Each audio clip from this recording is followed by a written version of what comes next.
ठीक है। तो नाग पंचमी का स्पेशल सेशन शुरू करने वाले हैं, है ना। उसके पहले हम सभी अपने गुरुजनों को प्रणाम करेंगे और भगवान श्री कृष्ण का स्मरण करते हुए, है ना। सावन का महीना चल रहा है और सेलिब्रेटिंग, है ना, सावन विद रामायण है ज्योतिष। आप बहुत सारी ज्योतिष की कविताएं वगैरह देख रहे होंगे ग्रुप में, अगर आप हमारे ग्रुप में है तो सावन का महीने को हम सेलिब्रेट कर रहे हैं। और नाग पंचमी सावन के महीने में आता है, तो भगवान शिव को प्रणाम करते हुए, माता पार्वती को प्रणाम करते हुए, है ना, और मैं मेरे गुरु डॉक्टर मनीष तिवारी सर को, है ना, बाय हार्ट हृदय से प्रणाम करते हुए, और मेरी गुरु माँ मेरे सामने बैठी है ना, मधुबाला चावला मैडम, तो उनको प्रणाम करते हुए क्लास का शुभारंभ करते हैं। राइट। तो नागपंचमी की नागपंचमी क्या है, क्या नहीं है, क्या करना है ना, नागों के रहस्य जानने हैं, तो बहुत सारी बातें आप सभी के मन में आ जा रहा होगा। ठीक है।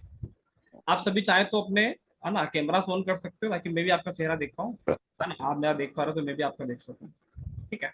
तो मैं आपको सारी बातें सिखाऊंगा, है ना, जिसमें ज्योतिष समीकरण भी बताऊंगा, क्या करना है वो भी बताऊंगा, क्या नहीं करना है वो भी हम बात करेंगे, रेमेडी की बात करेंगे, ज्योतिषी समीकरण की बात करेंगे, है ना, कुंडली की बात करेंगे, बहुत सारी बातें कर लेंगे।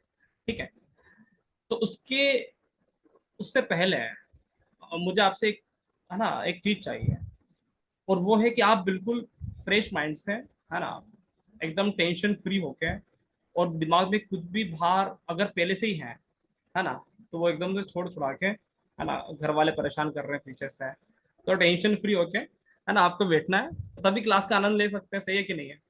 ठीक है। और ज्योतिष की क्लास से भी मुक्त हो जाइए, है ना, आप हर चीजों से मुक्त हो जाइए। आप तो सिर्फ ये सोचे कि आज कुछ बेहतर हो सकता है, बेहतर होने वाला है ना, तो हम क्लास का आनंद लेंगे, अच्छे से आनंद ले सकेंगे।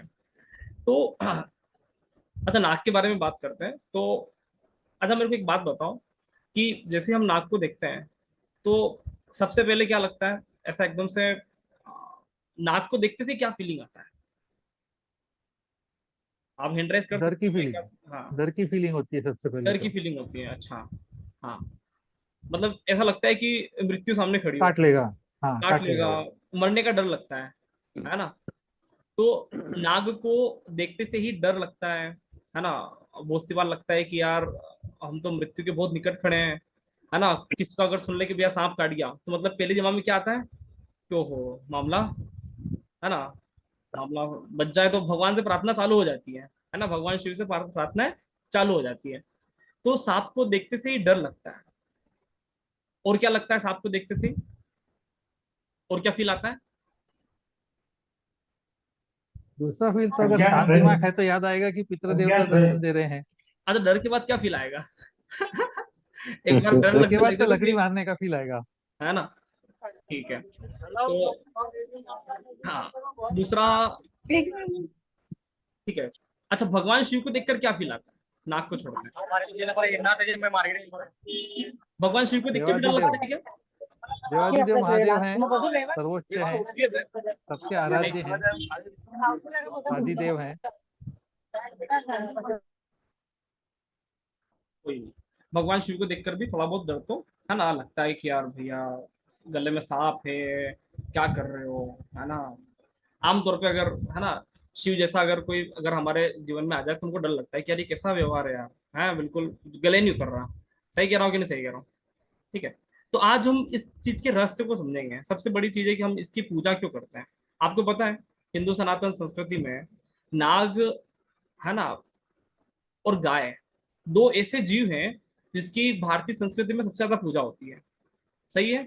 और नागों के तो मंदिर हैं, चाहे आपको गायों के मंदिर ना मिलेंगे, लेकिन नागों के तो मंदिर भी आपको मिलेंगे, है ना। आप मुझे रिएक्ट कर सकते हो ऐसा अंगूठा दिखा के। तो मैं आपके सामने एक स्क्रीन प्रेजेंट करूंगा, और उसमें आप अनुभव करना, आप देखना कि आपको क्या समझ में आ रहा है ना।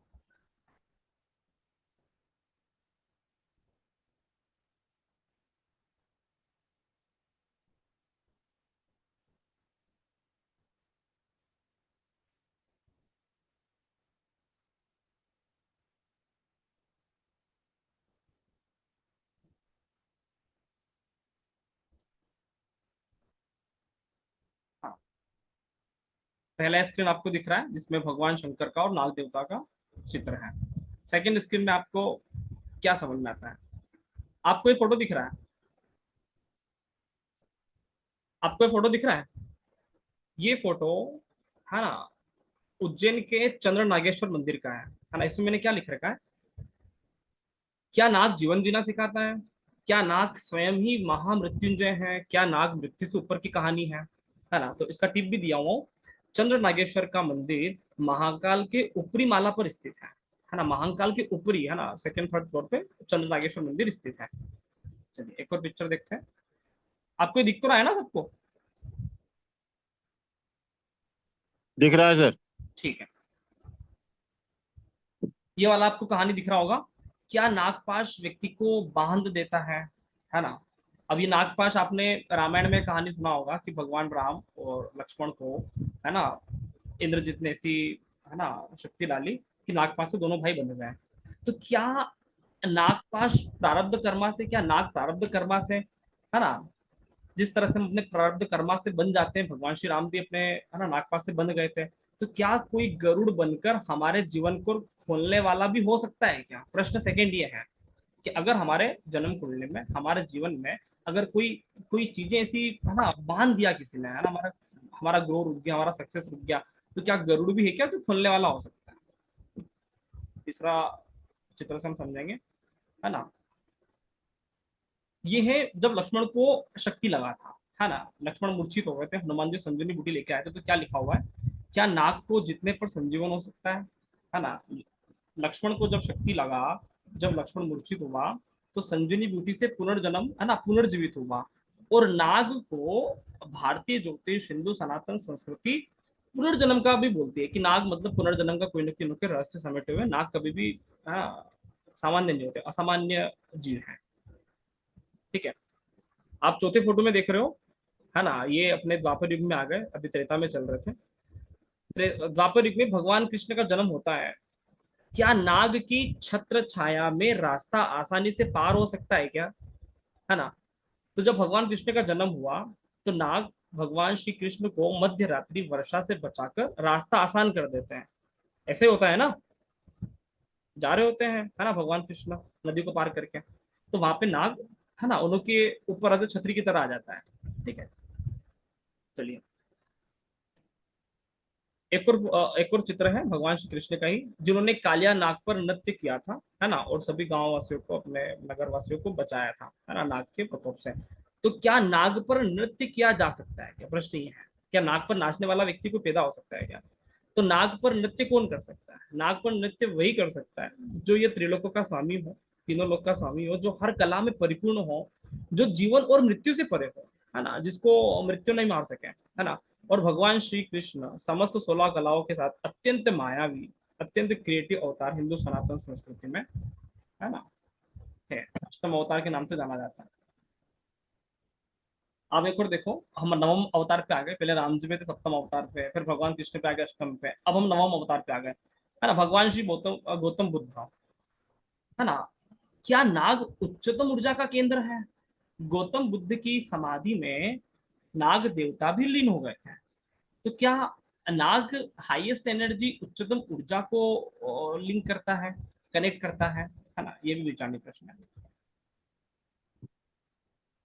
एक और चित्र हम यहाँ देखेंगे। मतलब आप देखो कि हिंदू सनातन संस्कृति में नागों का इतिहास कितना पुराना है और हमारे अवतारों से किस तरह से लिंक है। सप्तम अवतार से हमारे, है ना, पूर्ण अवतार चालू होते हैं। सप्तम राम, अष्टम कृष्ण, नवम गौतम बुद्ध, दशम कल्कि होगा, है ना।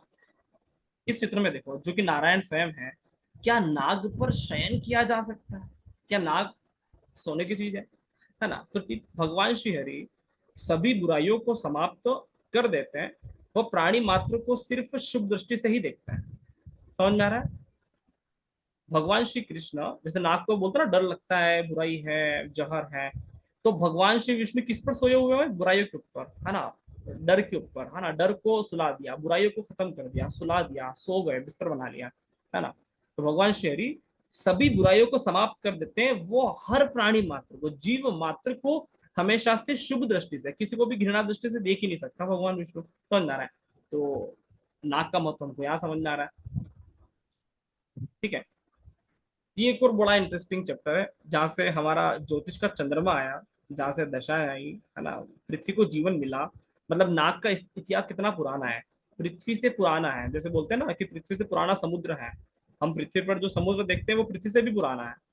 और जो हम समुद्र मंथन देखते हैं नागों का, समुद्र मंथन कहाँ से हुआ था? तो वासुकी नाम का नाग था, उसको रस्सी बना लिया, सुमेरु नाम का पर्वत था, है ना, हिलाया, ठीक है, समुद्र मंथन हुआ। नाग का इतिहास कितना पुराना है, पृथ्वी से पुराना है, जैसे बोलते हैं ना, ठीक है। तो समुद्र मंथन के समय नाग का प्रयोग रस्सी के रूप में किया गया, और वही समुद्र से फिर कई सारे रत्न, अंत में अमृत निकला था। ये बात समझ में आ रहा है? यहाँ तक चीजें समझ में आ रही है? ठीक है। यहाँ पर हम क्या समझने की कोशिश कर रहे हैं?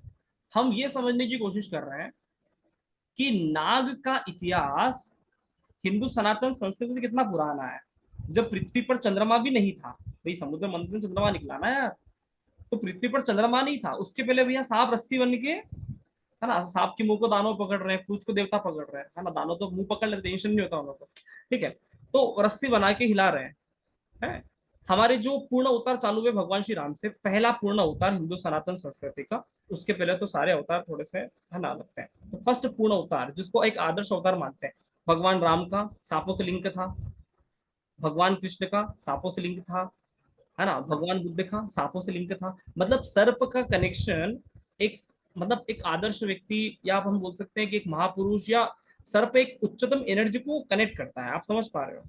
ठीक है, अभी हम और चीजें समझेंगे। अभी तक जैसे मैंने पहला प्रश्न पूछा था कि भाई आप सांपों से क्या देखते हो, तो स्वाभाविक बात है कि सांपों को देखने से सबसे पहले लगता है कि डर, और सबसे पहले दिमाग में एक बात बात आती है, मृत्यु। ये आपके दिमाग में भी आ रही होगी, मेरे दिमाग में आ रही होगी, सभी के दिमाग में एक ही बात आता है ना। जैसे ही सर्प देख लिया तो मृत्यु का भय सताता है, राइट। लेकिन क्या सर्प के पास सिर्फ मृत्यु का ही भय है? आपने देखा होगा कि जब भगवान कृष्ण, है ना, नदी को पार कर रहे थे, ठीक है, तो वहां पर सांप छतरी के रूप में आया। आप समझ पा रहे हो? तो वहां पे सांप ने एक पॉजिटिव रोल प्ले किया है। समझ में आ रहा है?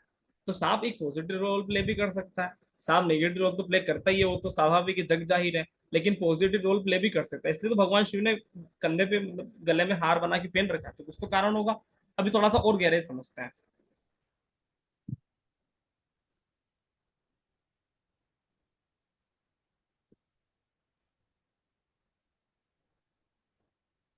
ये आप देखिए, समुद्र मंथन हुआ, और समुद्र मंथन में से, है ना, किसके माध्यम से हुआ, उसका रीजन कौन था, उसका कारण कौन था? कारण था सांप। सांप के कारण, है ना, इतनी बड़ी रस्सी लाएंगे कहाँ से भाई समुद्र को मंथन के लिए? तो सांप बनाया, सांप रस्सी के रूप में काम किया। तो क्या क्या निकला? पहले विष निकला, है ना। आप समझ पा रहे हो? नाक को देखते से ही जो सबसे पहले जो दिमाग में आता है वो आता है विष, जौहर, डर, बुराई, ये आता है। सबसे पहले विष निकला। लेकिन उस विष के बाद सांप में 13 और चीजें पाई जाती हैं, और उसके कारण सांप पूजा जाता है। क्या आप जानते हो? उस विष के अलावा 13 और चीजें सांप के अंदर ही पाई जाती हैं, और उस क्वालिटी की वजह से भारत में नागों की पूजा होती है। सांप के अंदर कामधेनु, है ना, गाय, अश्व, घोड़े, है ना, ऐरावत हाथी, है ना, कौस्तुभ मणि बोलते ना, जो ज्योतिष में तो योग भी होता है कि नागमणि हो, है ना, तो मणि निकला, कल्प वृक्ष निकला, है ना, रंभा निकला, ठीक है, देवी लक्ष्मी, है ना, जिसके हम धन की बात करते हैं, माता लक्ष्मी की बात करते हैं, जो भगवान विष्णु की, है ना, वाइफ है ना, वो निकली। मदिरा, है ना, शराब की बात करते तो ये भी निकला, है ना। चंद्रमा, ठीक है, चंद्रमा निकला, पारिजात पुष्प निकला, पांच जन्य शंख निकला, धनवंतरी निकला जो कि आयुर्वेद, है ना, आयुर्वेद से ज्ञाता है। लास्ट में अमृत निकला। तो सांप, नाग से सिर्फ जहर निकलता है, ये एक सामान्य दृष्टि हो सकती है, लेकिन नाग नाग से इतनी सारी चीजें और कनेक्ट हैं।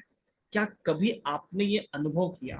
मेरा आपसे सिंपल सा प्रश्न है कि क्या कभी आपने नाग से लक्ष्मी को अनुभव किया? क्या कभी आपने नाग से, है ना, एरावत हाथी को अनुभव किया? क्या कभी आपने, है ना, अमृत का अनुभव किया? जहर का तो 80 अनुभव करते हैं, अमृत का अनुभव किया? 80 रुपयाचे आणले दोन ते. माइक मिट मी रखेंगे, कोणत्या तिथलं बाजूला. ठीक है। तो क्या कभी हमने इसका अनुभव किया? आमतौर पे आम इंसान नहीं कर पाता। लेकिन आप एक चीज को अनुभव करो, है ना। गौतम बुद्ध समाधि ले रहे हैं, है ना, वहां पे नाग उनकी समाधि के साथ उनके साथ लीन है। तो आपको फील नहीं आता कि नागों के साथ एक उच्चतम ऊर्जा जुड़ी हुई है जो ध्यान और एकाग्रता से लिंक करता है ना। आप एक और चीज देखना कि भारत को तो सोने की चिड़िया बोलते थे ना पहले, है ना। और भारत मतलब सोने का गढ़ है, और आज भी है। आज भी अगर भारत के मंदिरों में जितना सोना है उतना तो पूरे वर्ल्ड में नहीं है ना। सिर्फ टॉप 10 मंदिर को उठा लेंगे ना, तो जितना धन और जितना सोना, रत्न वगैरह भारत के अंदर है, उतने तो दुनिया के किसी देश में भी नहीं है। हाँ, भारत के लोग जितने सोने को लाइक करते हैं, है ना, जितना सोना भारत इंपोर्ट करता है आज भी, उतना तो कोई देश करता भी नहीं है। समझ में आ रहा है। तो भारत सोने की चिड़िया, भारत नागों की पूजा करता है। आपको ऐसा महसूस नहीं होता कि नाग धन को आकर्षित करता है? आपको ऐसा कभी फील आया? आपको पता है नाग सिर्फ दो जगह रहते हैं, या तो नाग रहेगा जंगल में, या फिर नाग रहेगा जहां पे बहुत धन है। पता है आपको? या तो नाग रहेगा जंगल में, या फिर नाग रहेगा जहां पे अथाह मात्रा में धन है, या फिर जबरदस्त पॉजिटिव एनर्जी किसी व्यक्ति के पास है, तो उसके आसपास नाग कनेक्ट आपको मिलेंगे। आपने इसका अनुभव किया? भगवान शिव के गले में सर्प घूमता है, मतलब भगवान शिव ऊर्जा के सबसे बड़े सोर्स हैं। आप समझ पा रहे हो? भगवान विष्णु के साथ नाग फिक्स है। हम त्रिदेव त्रिदेव को मानते हैं, हिंदू सनातन संस्कृति त्रिदेव को मानता है ना। ब्रह्मा विष्णु महेश को मानता है ना। तो विष्णु और शिव दोनों ही नाग से कनेक्ट है। एक नाग के ऊपर सोता है, एक नाग को गले में रखता है, मतलब नाग का भगवान से डायरेक्ट कनेक्शन है। ठीक है। अब आज हम बहुत सारे रहस्य की परतें खोलने वाले हैं। आपको ऐसा अनुभव होगा कि आज क्या सीखने को मिला, मजा आ गया, है ना। तो एकदम वाव फीलिंग आएगी। तो नाग में सिर्फ जहर के अलावा, है ना, ये 12-13 चीजें और पाई जाती है जो समुद्र मंथन में नाग ने ही निकाला है ना। तो धन्यवाद कर दो अगर आपके पास अमृत है, आपके पास लक्ष्मी है ना, चंद्रमा है। तो ये सब भगवान नाग का ही स्वरूप है, नाग के ही कारण है। अब नाग का इतिहास मानव जीवन के साथ क्या है, तो सबसे पहले हिस्ट्री ऑफ नाग पढ़ेंगे। तो नाग का इतिहास मानव जीवन के साथ बहुत पुराना रहा, है ना। वास्तव में नाग तो मानव का पूर्वज ही कह देना चाहिए, है ना। कैसे कह देना चाहिए? मानव हमेशा से नाग का पूजन किया है, और नाग का संबंध मृत्यु से है, जहर से है। और मानव की तो मृत्यु निश्चित है, लेकिन नागों को मृत्यु का देवता कहा जाता है। नागों ने मृत्यु को जीत रखा है, लेकिन मनुष्य मृत्यु से हार जाता है। इसीलिए हम नाग की पूजा करते हैं। ये बात समझ में आ रहा है? नाग को कोई जहर कुछ नहीं कर सकता, लेकिन मनुष्य जहर से मर जाता है। तो नागों ने मृत्यु को जीत रखा है, लेकिन मनुष्य मृत्यु से हार जाता है। एक रामायण में एक पात्र है दशानन रावण, है ना, बड़ा फेमस कैरेक्टर है ना, सब जानते होंगे, है ना। तो उन्होंने मृत्यु को जीत रखा था। ठीक है। सिर्फ दो लोगों से छूट मिल गया था कि भैया वानर और मानव, ये दो लोगों से भैया आप हार सकते हो, बाकी तो किसी से नहीं हार सकते। कोई बिच्छू काट जाए, कोई नाक काट जाए, रावण को फर्क नहीं पड़ेगा। ठीक है। तो क्या सीखने को मिला कि नाग मृत्यु को जीत सकता है, लेकिन सामान्य मानव मृत्यु को नहीं जीत सकता, उसका मृत्यु निश्चित है। ठीक है। सेकंड, शेषनाग की महत्वता मानव जीवन के साथ क्या है? तो शेषनाग की महत्वता हमेशा से मानव जीवन से रहा है। नागों में मृत्यु का दर्शन होता है, नाग को देखते से मृत्यु का दर्शन होता है, और मानव को हमेशा से मृत्यु का दर्शन होता है। मनुष्य को यह हमेशा पता होता है कि उसका मरना तय है, उसका मृत्यु होना निश्चित है ना, इसलिए वो डरता है। इसी शेषनाग को ज्योतिष में मंगल ग्रह से निर्देशित किया गया है ना, जिसको देह कारक कहा गया है। और देह का मृत्यु होता है, समझ में आ रहा है? देह का मृत्यु होता है, जबकि नागों का संबंध मृत्यु से है। ये बात समझ पा रहे हो? ठीक है। तो मंगल ग्रह हमारे जन्म कुंडली में देह को रिप्रेजेंट करता है। मंगल ग्रह ज्योतिष में शेषनाग को रिप्रेजेंट करता है। मंगल ग्रह रामायण में लक्ष्मण को रिप्रेजेंट करता है, और लक्ष्मण शेषनाग का अवतार थे। ठीक है। और देह का मृत्यु होता है। और आपने एक रामायण में एक प्रसंग देखा होगा लक्ष्मण मूर्छित का। तो लक्ष्मण का ऑलमोस्ट मृत्यु हो गया था, है ना। तो हनुमान जी थे उनके पास, राम जी के पास, है ना, तो संजीवनी बूटी लाए थे। तो देह का मृत्यु होता है, समझ में आ रहा है? नाग का संबंध मृत्यु से है। है ना, कोई भी व्यक्ति अमर नहीं है, ये बात ध्यान रखना। आगे और कनेक्ट करते हैं। क्या नागों का संबंध पुनर्जन्म से है क्या? नाग का पुनर्जन्म से संबंध है क्या? तो मनुष्य का संबंध पुनर्जन्म से होता है। ऐसा कहा जाता है कि जिसका मृत्यु होता है उसका वापस से जन्म निश्चित है। ठीक उसी तरह से नाग मृत्यु का देवता है, और नागों का पुनर्जन्म से पूर्ण रूप से गहरा नाता है। आपको पता है नाग एकमात्र जीव है जिन्हें जन्म जन्म की स्मृतियां रहती हैं। इसलिए जहां नाग बार बार आते हैं, ऐसा भी कहा जाता है कि पुनर्जन्म की घटना का संकेत है, कोई प्रारब्ध कर्मवास का संकेत है, कोई आपके पूर्वज का संकेत है। तो नाग का मानव से, नाग का पूर्व जन्म से सीधा संबंध है। समझ आ रहा है? जहां पर भी नागों का आपको दिखता है, बार बार किसी घर में नाग आते हैं, तो भाई पूर्व जन्म के संबंध बड़े जबरदस्त हैं। ठीक है। नाग की कुंडली और जन्म कुंडली की महत्वता है ना। अब नाग की कुंडली क्या है आपको पता है? ज्योतिष में हम जन्म कुंडली की बात करते हैं, और बड़ा आश्चर्य होगा कि पूरी सृष्टि में एकमात्र जीव नाग है जो कुंडली मारकर बैठा हुआ होता है। ज्योतिष शास्त्र पूर्णतया पूर्व जन्म वर्तमान भविष्य फल की दिखाने की बात करता है, और जन्म कुंडली का निर्माण करता है। बड़ा आश्चर्य होगा, नाग भी तीनों काल की बात करता है ना, और कुंडली मारकर रहता है, कुंडली के साथ रहता है। आपने बहुत सी बार जब देखा होगा कि ज्योतिष के पोस्टर वगैरह आते हैं, या आपने जन्म कुंडली बनाया होगा, तो उसमें भी एक नाग का फोटो लगा हुआ रहता है ना, कभी अनुभव किया होता है। ठीक है। तो वास्तव में जन्म कुंडली का नाम ही नाग का विश्लेषण है। आप जब ज्योतिष में आते हो, राहुल सर कुंडली देख लो, है ना, कुंडली दिखाना है, यहाँ दिखा रहे हो, वहां दिखा रहे हो, परेशान हो रहे हो, है ना। जन्म कुंडली और नाग कुंडली बिल्कुल सेम बात है। अगर आप नाग को कुंडली मारते हुए देखो और जन्म कुंडली को देखो, ये बिल्कुल सेम विश्लेषण है। मैं इसको और आगे क्लियर करूंगा, है ना। मृत्यु उपरांत पुनर्जन्म होता है व्यक्ति का। भाई, आदमी जब देह त्याग हो जाता है उसके बाद पुनर्जन्म होता है, तब जाके कुंडली का निर्माण हुआ। वह वास्तव में एक शब्द में कहे तो सर्प ही तो है। बड़ा हैरान करने वाला होगा कि सर्प की उम्र इतनी अधिक होती है कि वह हमारे कई सारे जन्म एक ही जन्म में देख सकता है। समझ में आ रहा है?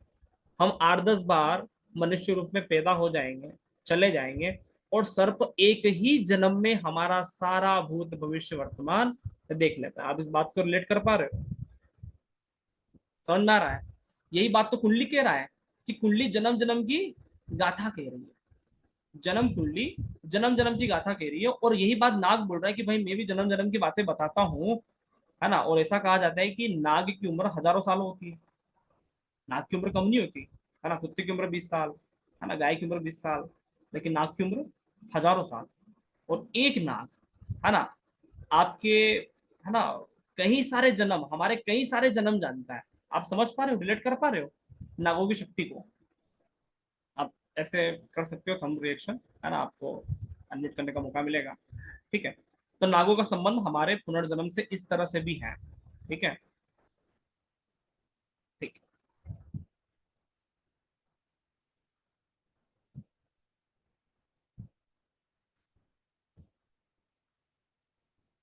हाँ, नाग क्या हमारे पूर्वज ही थे?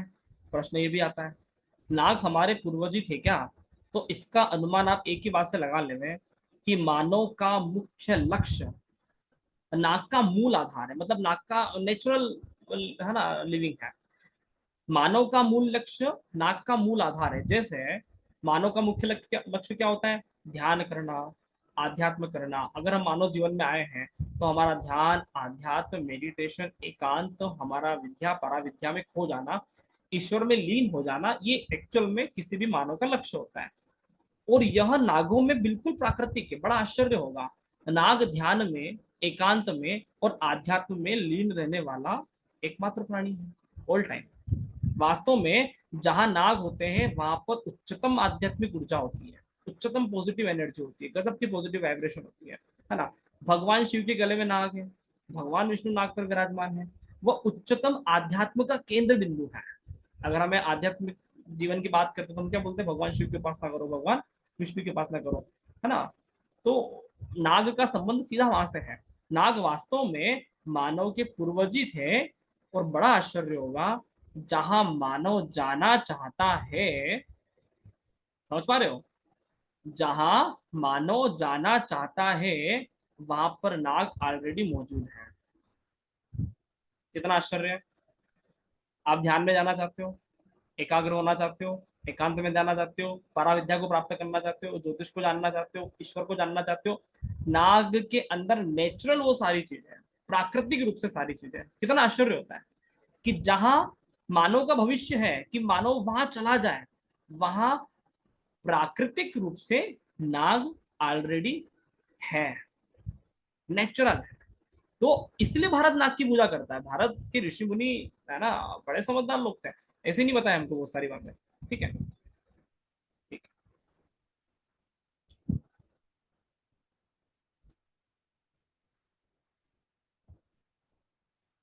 हाँ, राहु केतु मंगल पर नागों का रहस्य क्या है ना। अब यहाँ पे मैं आपको थोड़ा सा ट्रिनिटी एस्ट्रोलॉजी का है ना ब्रीफ ही दे पाऊंगा, है ना, विस्तार से तो नहीं समझा सकता। तो राहु को बोलते हैं ज्योतिष में भूतकाल। जब हम रामायण ज्योतिष पढ़ेंगे कह रहे हैं, ऐसे तो आपको ये सारी चीजें मैं क्लियर भी करूंगा। राहु को भूतकाल बोलते हैं, केतु को भविष्यकाल बोलते हैं, और मंगल को वर्तमान काल बोला जाता है। राहु और केतु, भाई समुद्र है ना, जब मंथन हो रहा था, ठीक है, तो राहु की गर्दन कटी, अमृत नहीं दिया गया। समझ में आ रहा है। तो राहु और केतु है ना बिल्कुल अपोजिट हो गए। एक हो गया भूतकाल, एक हो गया भविष्यकाल, और मंगल हो गया वर्तमान काल। मंगल को बोला जाता है शेष नाग। जन्म कुंडली में यही नाग तीन भागों में विभाजित है, जो कि सृष्टि में उसी को त्रिलोक कहा जाता है। त्रिलोक समझते हो ना, एक स्वर्ग होता है, एक नरक होता है, एक पृथ्वी होता है। मतलब क्या, एक पृथ्वी के ऊपर वाला लोक जिसको बोलते हैं ब्रह्मलोक, एक पृथ्वी के नीचे वाला लोक जिसको बोलते हैं पाताल लोक, एक पृथ्वी लोक, है ना। जन्म कुंडली में ये तीन ग्रह ही सर्प के तीन स्वरूप हैं, जिसको हम ग्रहों के माध्यम से, एस्ट्रोलॉजिकल कैलकुलेशन के माध्यम से, कहाँ भैया कुंडली फंसा हुआ है, कहाँ बंधा हुआ है आपका मंगल राहु केतु, ये तीन ग्रह के अलावा चौथा कोई नहीं बताया। इन तीनों के अंदर ही सारा सार है। ठीक है। तो तीन स्वरूप है, जिसमें राहु से भूतकाल, है ना, केतु से भविष्यकाल, और मंगल को पृथ्वी पुत्र कहा जाता है, क्योंकि पृथ्वी तो हमारे जन्म कुंडली में होता नहीं है ना। तो पृथ्वी को तो नहीं रखते ना, उसकी जगह सूर्य को रखते हैं। तो मंगल को पृथ्वी पुत्र कहा जाता है, उससे वर्तमान काल का भविष्यफल किया जाता है। इसको और गहराई से बताया जा सकता है, लेकिन अभी टाइम तो कमी है, आज भी कभी एक्सप्लेन करेंगे। अच्छा, दूध और नाक का संबंध क्या है, मेरे को बड़ा आश्चर्य लगता है। भाई नाग, नाग जहर है, क्या दूध पिलाना है ना। तो इसको भी समझता है कि रहस्य क्या है।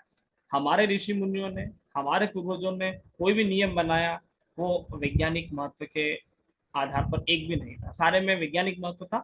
हमारा माइंडसेट इतना बड़ा नहीं है कि हम उनकी बात को खंडन भी कर सकें। तो क्या कारण है। नाग तो मृत्यु का कारक है, जैसे शिव भी मृत्यु का कारक है। शिव संहारक है, उनके कंठ में जहर होता है। ठीक उसी तरह से नाग भी जहर है, नाग भी मृत्यु और भय को पैदा करता है। लेकिन आपको बड़ा आश्चर्य होगा, शिव और सर्प चाहे मृत्यु की बात करते हो, है ना, वास्तव में वो मृत्यु के देवता कहलाते हैं। मतलब कि वह मृत्यु में जीवन देने की बात कर रहे होते हैं।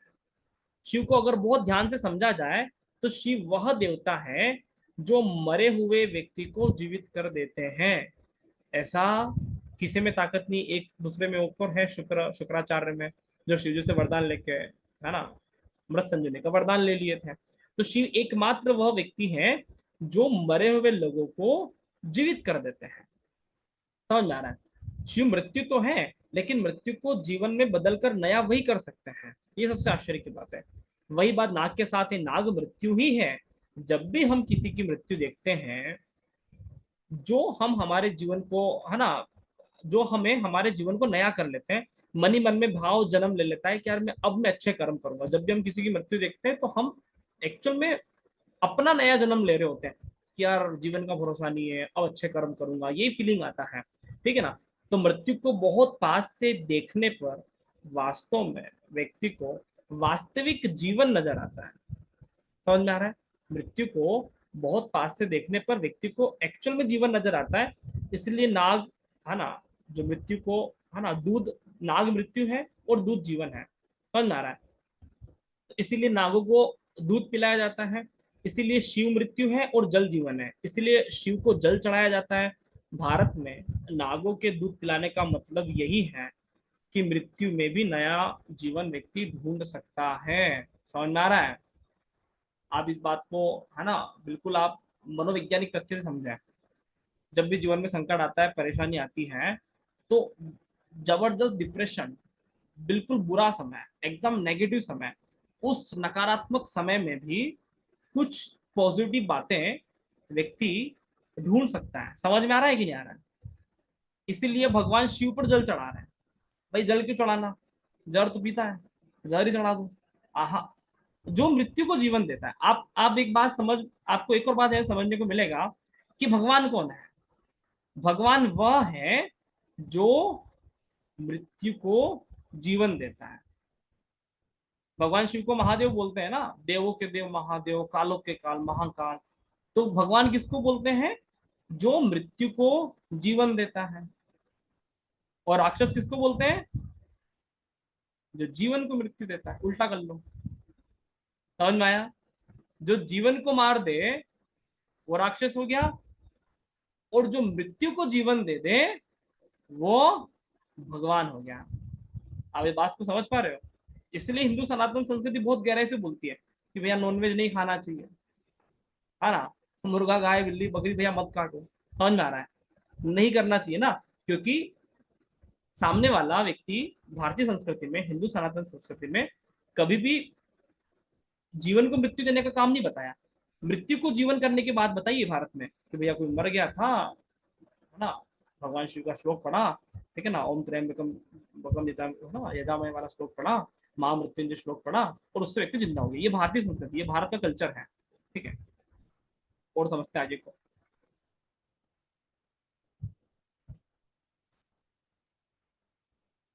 अच्छा, अब मैं आपको नाक नाक से जुड़े हुए, है ना, कुछ महत्वपूर्ण तथ्य बताता हूं जिससे आपको ये पता चलेगा कि नाग क्या जीवन जीने की कला से जुड़ा हुआ है ना। क्या जीवन जीने की कला, जैसे हम रामायण ज्योतिष पढ़ते हैं, है ना, हमेशा तो मैं एक बात बोलता हूँ कि जीवन जीने की कला ज्योतिष है, स्वयं को जानने की कला ज्योतिष है। आज हम नाक को समझते हुए बात करेंगे, क्योंकि जन्म कुंडली और नाग कुंडली एक ही है ना। एकमात्र जीव है जो कुंडली मार्ग में बैठा हुआ है, और यहाँ पर भी कुंडली नाम नाग की कुंडली से ही आया, जन्म कुंडली, है ना, जन्म कुंडली, ये नाग से ही आया कुंडली का शब्द यहाँ पे। तो नाग से जुड़े कुछ महत्वपूर्ण तथ्य जो जीवन जीने की कला को बताता है। तो पहला तथ्य समझेंगे जीवन जीने की कला का।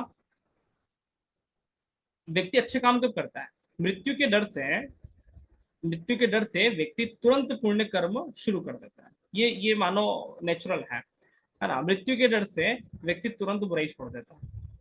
आपने बहुत गहराई से देखा होगा, है ना, नाग को अगर आप बहुत गहराई से देखो तो उसके चलने का जो स्वरूप होता है ना, वो हमेशा, है ना, जिगजैग में होता है ना, जिगजैग शेप में होता है। ये बताता है कि जीवन कभी भी सीधी रेखा नहीं है। समझ में आया? जीवन कभी भी सीधी रेखा नहीं है। आप सोचो कि हमारा जीवन एक ही जैसा चलेगा, तो ये असंभव है। सुख दुख, है ना, पैरेलल चलना चाहिए, उसी को बोलते हैं कि हाँ भैया कुछ ऊपर नीचे हो रहा है। ठीक है। नाग एकमात्र प्राणी है जो संगीत से चलता है, सबसे महत्वपूर्ण तथ्य है। आप समझ पा रहे हो? नाग एकमात्र प्राणी है जो संगीत से चलता है। अन्य दूसरा कोई भी जीव आपने कभी देखा जो संगीत से चलता हो? तो है ना, आपने हिंदी पिक्चरों में बहुत काम किया हुआ है नागों के ऊपर। एक ट्यून आती है, tune tune tune tune tune tune tune tune, आती है कि नहीं आती है?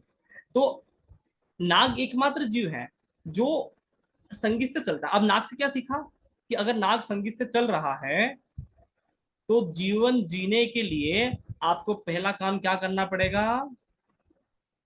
क्या करना पड़ेगा भाई? अगर जीवन जीना है तो आपको संगीत से मित्रता करनी पड़ेगी। समझ में आया?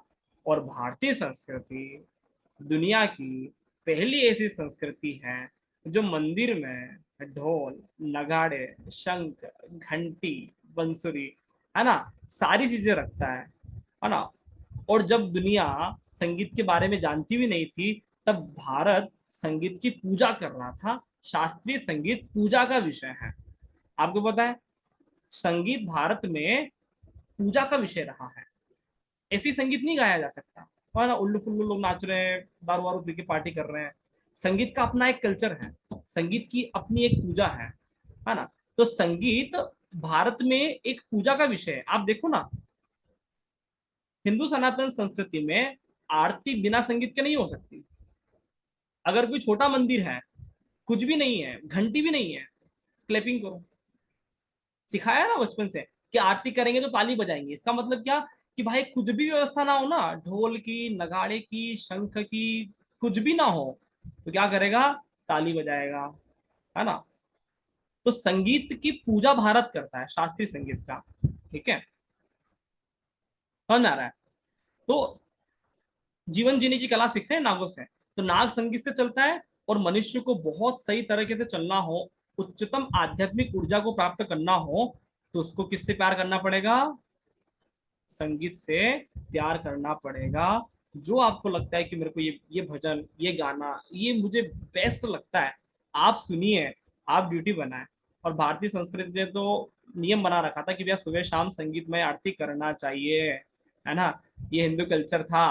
और उस संगीतमय आरती से आपको संगीत समझ में नहीं आ रहा है, तो आप कोई घर में आराम से रिलैक्स वाला सॉन्ग सुनिए। समझ में आ रहा है, आराम से, है ना, वाईफाई ऑन करके आपको जो भी लगता है, कोई गीत, कोई संगीत, कोई गाना, वो सुनो भाई। संगीत आपको चलाता है, समझ में आ रहा है। ठीक है।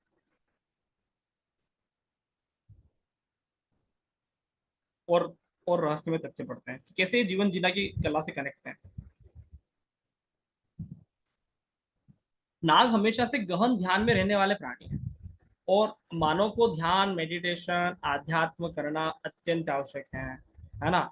आपने बहुत गहराई से अनुभव किया होगा कि हम नाग को सामान्य रूप से देखते नहीं है, और देखते तो डर जाते हैं। ठीक है, तो नाग सबसे ज्यादा ध्यान मुद्रा में रहते हैं। ठीक है ना, आमतौर पे वो गाय, बकरी, कुत्ते, बिल्ली घूमते वैसे तो मिलेंगे ही नहीं आपको, और मिल जाए तो डर जाए आदमी, समझ रहे हो? नाग के अंदर सर्वाधिक आध्यात्मिक ऊर्जा होती है, इसलिए वह भोले और विष्णु दोनों से जुड़े हुए एकमात्र जीव है ना। एकमात्र जीव जो भगवान शिव से और भगवान विष्णु से कनेक्टेड है ना, सीधे डायरेक्टली, तो उसका नाम है नाग, है ना। नाग धन को आकर्षित करता है, और भारत में सदियों से नाग का पूजा होता रहा। भारत सोने की चिड़िया वाला देश रहा। आज भी दुनिया का सबसे ज्यादा रत्न, जेवरात, सोना भारत के पास है ना। मानव भी धन को आकर्षित करता है।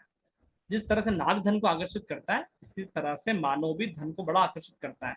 इसलिए भारत में नागों की पूजा होती है कि भैया धन धान्य की वृद्धि हो जाए, और रस बढ़ते हैं। वास्तव में नाग में सभी सप्त चक्र जागृत होते हैं। नाग के पैर नहीं होते हैं, आपको पता है, नागों के कभी पैर नहीं होते हैं, है ना। और हमारे जो सप्त चक्र होते हैं, वो पैर से ऊपर होते हैं, है कि नहीं है। तो नाग के बाय डिफॉल्ट सातों चक्र एक्टिवेट रहते हैं। मानव को तो करने पड़ते हैं, बड़े बड़े ऋषि मुनि, साधु संत करते हैं ना, सप्त चक्र एक्टिवेट, है ना। तो नागों के तो बाय डिफॉल्ट एक्टिवेट रहते हैं। अब इसका क्या कारण है ना, और ये कैसे मालूम पड़ता है, इसको और समझेंगे। सप्त चक्र एक्टिव होने के बाद क्या होता है, नाग एकमात्र जीव है जो बिना खाए पिए कई वर्षों तक जीवित रह सकते हैं, क्योंकि उनसे उनके सभी सप्त चक्र जागृत होते हैं। और भारत में भी जब ऋषि मुनियों के सप्त चक्र जागृत हो जाते थे, तो वो 100, 200, 500, हजारों साल की तपस्याएं भंग करते थे। इंद्र देवता आते थे, भैया अप्सरा को भेजो यार, ये ऋषि भगवान नहीं बन जाए, है ना। टेंशन होती थी ऊपर वाले को कि भाई अपने साम्राज्य में दिक्कत आ रहा है, तो फिर अप्सराएं भेज दी, है ना, ऋषि मुनि का भंग करवा दिया। तो भारत में ऋषि मुनि हजारों साल से तपस्या करते थे, ना भूख लगा ना प्यास। भैया क्या बात कर रहे हो, एक दिन तपस्या कर लो, सावन महीना है, एक दिन बिना खाए पिए मत, तो टेंशन आ जाए, है ना। साधना तो बहुत दूर की बात, बीमार हो जाए, है ना, पैरासीटामोल लेने की आवश्यकता पड़ जाती है। तो इसका मतलब क्या हुआ कि हम बीमार पड़ रहे हैं, तबीयत खराब है, कमजोरी है, तो हमारे चक्रास, है ना, पीड़ित है। ऑलराइट। आपको बहुत आश्चर्य होगा कि बिना नाक के कोई समाधि में नहीं जा सकता। आप हैरान हो जाओगे कि समाधि की अवस्था बिल्कुल नागों की अवस्था जैसी होती है। अगर आपको समाधि में लेना है, ठीक है, अगर कोई व्यक्ति समाधि करना चाहता है, बोले कि सर हम तो मुक्त हो गए, है ना। एक बार मेरे स्टूडेंट ने कहा कि सर मैं तो मुक्त हो गया। ठीक है, मेरा काय से मुक्त, बोला सर पंचवत्ती से मुक्त हो गया। तो मैंने कहा सही है, ठीक है। तो आप अनुभव करना, है ना, कि अगर आप पंचवत्ती से मुक्त हो गए हो, तो आपका समाधि किस तरह का होना चाहिए, जैसे नागों का होता है। नाग कुंडली मारकर बैठता है, और आप, है ना, रीढ़ की हड्डी सीधी रखकर, है ना, दोनों हाथ इस तरह से करते हैं ना भारतीय परंपरा में। ठीक है, इस तरह से आप लगातार कितनी देर तक बैठ सकते हो, कितना आपका वो है। ठीक है, तो समाधि का डायरेक्ट कनेक्शन नागों से है। ठीक है,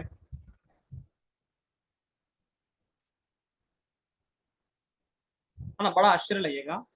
ठीक है, समाधि या तो जल में लिया जाता है, या फिर गहरी गुफा या पाताल में ली जाती है। और नागलोक का समुद्र के नीचे पाताल लोक ही है। नागलोक कहाँ पे, कोई पूछते भैया, पाताले हाटकेश्वरम, है ना, नागलोक कहाँ है? तो नागलोक पाताल है ना। तो एक डायलॉग याद आ रहा है कि अन्न बना मनुष्य के लिए पशुओं के चारा है, नाग रहे भूतल के माही जिए वर्ष हजारा है। नाग जमीन के अंदर रहता है, हजारों वर्ष जीता है। पाताल लोक को नाग का लोक कहा जाता है ना। वास्तव में नाग भूमि के अंदर ही विराजमान रहता है ना। और बड़ा आश्चर्य होगा कि जो महामानव होते हैं, उनको जलाने की बजाय दफनाया जाता है, समाधि बनाई जाती है। वास्तव में समाधि तो सिर्फ उसकी ही होती है जो मृत्यु को जीत लिया हो, जो मृत्यु से परे उड़ गया हो, जिसका मृत्यु का डर खत्म हो गया हो। इसलिए नाग हमेशा से अपने प्राण जमीन के अंदर त्याग करते हैं। आप बहुत गहराई से कभी अनुभव करना कि आपने कभी, है ना, मरा हुआ सांप नहीं देखा होगा, देखा, जो उसकी नेचुरल मृत्यु से मरा। अगर किसी ने मार दिया हो वो बात अलग है।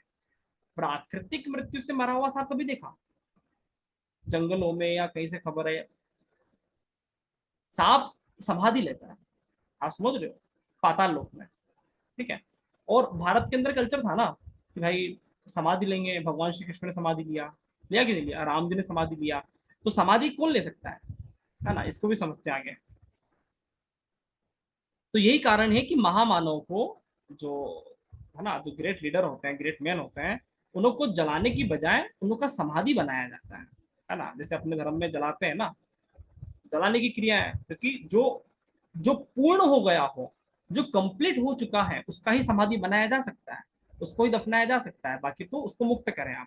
भगवान श्री राम, भगवान श्री कृष्ण, बड़े बड़े ऋषि मुनि, सभी ने जल समाधि लिया, क्योंकि वो मृत्यु को जीत चुके थे। उनको मृत्यु नहीं मार सकता था, जो मृत्यु से पार हो गया था, है ना, वही समाधि लेने का एक्चुअल में हकदार है। वरना जलाना सबसे सही रिवाज है। समाधि किसका हो? जो मृत्यु को जीत चुका हो। ठीक है, इसलिए भारत में आपने एक और चीज नोटिस किया होगा कि नाग का स्थान पाताल लोक होता है। और भारत में जब भी नया भूमि पूजन होगा, भवन निर्माण होगा, तो चांदी के नाग की स्थापना भूमि के भीतर करी जाती है। वास्तु वाले बहुत सारे यहाँ पे होंगे, है ना, वास्तु पूजन करवाते होंगे, है ना। तो भूमि के नीचे चांदी के नाग रखने का रिवाज है कि नहीं? है ना, ये भारत में बड़ा कल्चर है ना, होता है सब तरह। बड़ा आश्चर्य होगा कि नाग एकमात्र जीव है जो गड़े हुए खजाने के आसपास रहता है। अमूल्य धातु या अमूल्य व्यक्ति से उसका लगाव, उसका अटैचमेंट, उसका कनेक्शन, उसकी एनर्जी लिंक करती है। ठीक है, रामायण में इंद्रजीत ने नागपाश से प्रहार किया था। वो बहुत बड़ा देवता था, है ना, इंद्रजीत, है ना, अपने आप में ग्रेट मैन था, अद्भुत ज्ञान का धनी था। वह स्वर्ग के राजा इंद्र को जीत लिया था, है ना, इसलिए उसका नाम इंद्रजीत हुआ। तो मतलब इंद्रजीत इतना बड़ा व्यक्तित्व वाला रावण का पुत्र था, जिसने, है ना, बहुत कुछ काम किया। और वो नागों को, है ना, अजय शस्त्र के रूप में यूज करता था, मतलब यूज करता था नागों का, है ना। राम और लक्ष्मण का ओरा इतना आध्यात्मिक और इतना ऊर्जावान था कि जब सर्प उनसे लिपट गए तो लिपटे ही रहे। समझ में आ रहा है? भगवान राम और लक्ष्मण को हाँ कहते कोई मार नहीं सकता था। लक्ष्मण तो खुद ही शेष नाग है, शेष नाग क्या नाग, कैसे नाग को मार सकता है ना। तो वो बिल्कुल भी पॉसिबल ही नहीं था। ठीक है, तो लिपटे रह गए बहुत टाइम तक। ठीक है, फिर नाग गरुड़ वेर का आपने सुना होगा।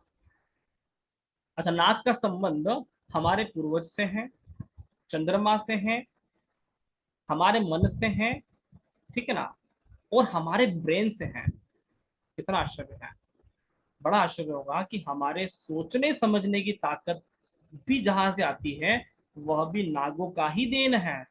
नाग हमारे ब्रेन का जीता जागता स्वरूप है। अगर कोई बोले कि ब्रेन कैसा होता है, ब्रेन की बनावट कैसी है ना, दिमाग की बनावट कैसी है, तो जैसी नाक की बनावट है, जैसा नाक का स्वरूप है, जैसे जैसे नाक का अस्तित्व है, वही ब्रेन का अस्तित्व है। आपको बहुत आश्चर्य होगा कि हम जो सोच पाते हैं, समझ पाते हैं, या हमारे अंदर किसी भी तरह की सोचने समझने की शक्तियां जो है ना, दिमाग जो है, वह भी नाग है ना। बहुत आश्चर्य की बात है। नाग का संबंध हमारे अच्छे और बुरे समय से भी है। वास्तव में ऐसा कहा जाता है कि पूरी पृथ्वी नाग के ऊपर ही विराजमान है। नाग को काल भी कहते हैं, समय भी कहते हैं। जो नागों को जीत लेता है ना, या वश में कर लेता है, वह समय को भी वश में कर लेता है या जीत लेता है। रावण इसका उदाहरण है ना, जो नाग को जीतने के बाद वो अपने पुत्र इंद्रजीत के समय सभी ग्रहों को भाव 11 में स्थापित कर देता है ना। रावण एकमात्र व्यक्ति था जो शनि को किडनैप करके लंका में रखा था। फिर हनुमान जी आए तो बोले कि छुड़वाओ भैया मेरे को, समझ में आया। तो उसको बंधक बना के कई सालों तक रखा, हनुमान जी गए फिर छुड़वा के लाए। ठीक है, तो रावण का संबंध नाग से है। ठीक है, नाग मृत्यु है और रावण ने लगभग मृत्यु को जीत रखा था। कोई आसानी से मारा नहीं जा सकता। विभीषण आए राम जी की टीम में, राम जी खुद भगवान विष्णु के अवतार है ना। इतना बड़ा युद्ध हो गया, आखिरी समय तक पता नहीं चल रहा है कौन जीतेगा। ठीक है, तो लगभग मृत्यु को जीत रखा था। बहुत अद्भुत तथ्य है कि मृत्यु सिर्फ शिव की दासी हो सकती है। रावण को एक गलत फहमी होगी कि मृत्यु मेरी दासी बन जाएगी, लेकिन मृत्यु सिर्फ शिव की दासी हो सकती है। अतः स्थिर रूप से वो शिव के अलावा कभी किसी के वश में नहीं आ सकती। ठीक है, भगवान श्री कृष्ण कहते हैं गीता में, गीता को अपन बोलते हैं कि भैया ये चारों वेदों का सार है ना। अगर आपको वेद पढ़ने का टाइम नहीं है, भगवान कृष्ण समझदार व्यक्ति थे, बोलो कलयुग में वेद तो पढ़ेंगे नहीं लोग, है ना। तो द्वापर युग के अंतिम चरण में गीता जी के माध्यम से ज्ञान देंगे वो, भागवत गीता के माध्यम से। तो भगवान श्री कृष्ण कहते हैं कि जिनका जन्म होता है उनका मृत्यु निश्चित है। हाँ, कई महापुरुष अनंत काल तक अमर हो सकते हैं, है ना, लेकिन वह भी समाधि लेकर इच्छा मृत्यु को प्राप्त एक समय पर हो ही जाते हैं। भगवान कृष्ण हो गए, भगवान राम हुए, ठीक है ना, एक समय पर होना ही पड़ता है। शिव एकमात्र देवता है जिसका जन्म नहीं हुआ और जो अजन्मा है। अतः मृत्यु सदा सदा के लिए सिर्फ उसी की दासी हो सकती है जिसने जन्म नहीं लिया हो, क्योंकि जिसने जन्म लिया उसका मृत्यु होगा और जो अजन्मा है उसका मृत्यु नहीं हो सकता। तो किसका मृत्यु नहीं हो सकता? शिव एकमात्र, है ना, देव है पूरे ब्रह्मांड में जो अजन्मा है और शिव को मारने वाला, शिव को बाल भी उनके खरोच आ जाए ऐसा कोई व्यक्ति पैदा नहीं हो सकता। ठीक है ना, समझ में आ रहा है? तो इसलिए नागों की पूजा करते हैं, इसलिए शिव की पूजा करते हैं, है ना। इसलिए शिव जैसा व्यवहार या उनके जैसा रहना हर किसी के लिए कभी नहीं बना, क्योंकि शिव जैसा व्यवहार और शिव जैसा व्यक्तित्व वही रख सकता है जो मृत्यु को दासी बना ले, जो मृत्यु को जीत लिया हो। इसलिए शिव भूतों के साथ रहते हैं। आपने देखा होगा ना कि शिव के दोस्त यारी दोस्ती कौन सी है ना। भैया शिव की यारी दोस्ती कौन सी है? आप सभी कैमरा ऑन रखेंगे, मेरे को चेहरे दिखते जाएंगे, ठीक है। तो शिव की यारी दोस्ती वाले कौन है ना। अब हमारे दोस्त है तो एस्ट्रोलॉजर मिलेंगे, आपके दोस्त है तो जहाँ पे आप काम करते हो वही मिलता है, ठीक है। तो शिव की यारी दोस्ती भूत प्रेत से, माता पार्वती से विवाह करने गए, है ना, तो टेंशन में आ गए ससुराल वाले, भाई साहब कैसा आदमी आया है ना। पार्वती माता की माँ बोली कि भैया कैंसिल कर दो, अभी भी हाथ में बात है, लड़की अपने हाथ में है ना। तो शिव के बाराती भूत प्रेत, है ना, किसका क्या क्या व्यवहार है ना, मतलब बिल्कुल भी समझ में नहीं आता है, एकदम से परे है, ठीक है। तो क्या कहने का मतलब कि भूतों के साथ रहते हैं शिव, जो मर गया हो, जो भूत हो गया हो। भूत मर जाता है ना, किसी की आत्मा कभी कभी किसी को डराई क्या कि मेरे को आत्मा डराती है, डर जाते हैं भूत। भूतों का मृत्यु नहीं हो सकता क्योंकि वो पहले से मर चुका है ना। तो भगवान शिव की तरह नहीं रहना चाहिए, कोई रह नहीं सकता, है ना। रहते तो लोग पागल कहेंगे। भगवान शिव की तरह सिर्फ वही व्यक्ति रह सकता है जिसने मृत्यु को दासी बना लिया हो, और इस पूरे ब्रह्मांड में, पूरी दुनिया में मृत्यु को दासी बनाने वाला व्यक्ति कभी कोई नहीं रहा, ठीक है। एकमात्र अजन्मा व्यक्ति वही वही रह सकता है। इसलिए भगवान शिव जैसा बनना कभी भी पॉसिबल ही नहीं। तो लोग जैसा जीवन स्टैंडर्ड कोई नहीं रख सकता। नाग एकमात्र जीव है जो जीते जी लोगों को मृत्यु दिखा देते हैं और स्वयं बिना खाए पिए अनंत काल तक रह सकते हैं। इसलिए वो शिव के गले का हार है, क्योंकि नाग मृत्यु में जीता है और शिव भी मृत्यु में जीता है, ठीक है। आपने देखा होगा कि भारत में नागों को मारने का कभी रिवाज नहीं बना। नाग की पूजा का संस्कृति है, क्योंकि नाग हमारे ब्रेन, हमारे चंद्रमा से जुड़ा हुआ है, हमारी आध्यात्मिक शक्ति का पुंज है ना। भारत में कभी नहीं कहा कि, है ना, नाग को मारना, नाग की पूजा ही करेंगे। नागों के मंदिर भारत में मिल जाएंगे क्योंकि नाग के साथ इतनी सारी बातें कनेक्टेड है। भारत के उज्जैन शहर, जो कि काल के काल महाकाल का स्थान है, विश्व का एकमात्र मंदिर है चंद्र नागेश्वर, जो कल खुला रहेगा, है ना, जो महाकाल के ऊपरी माला पर विराजमान है, महाकाल के ऊपर रहते हैं, ठीक है। पूरे विश्व का समय चक्र होने के साथ हमारी कुंडली का समय चक्र बदलने की गारंटी रखता है।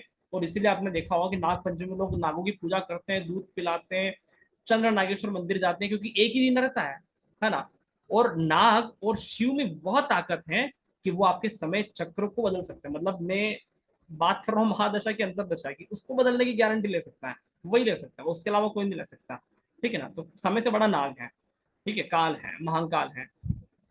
बड़ा आश्चर्यजनक लगेगा ये सारे तथ्य हम जन्म कुंडली में राहु, केतु और मंगल से देख सकते हैं, जन्म कुंडली से लगाकर देख सकते हैं, ठीक है। और चूंकि आज हमारा एस्ट्रोलॉजिकल वर्कशॉप सिर्फ नाग पंचमी का रेमेडीज का उसका था, हम कल इसको पढ़ेंगे, है ना। कल मैं आपके लिए एक और वर्कशॉप लाऊंगा।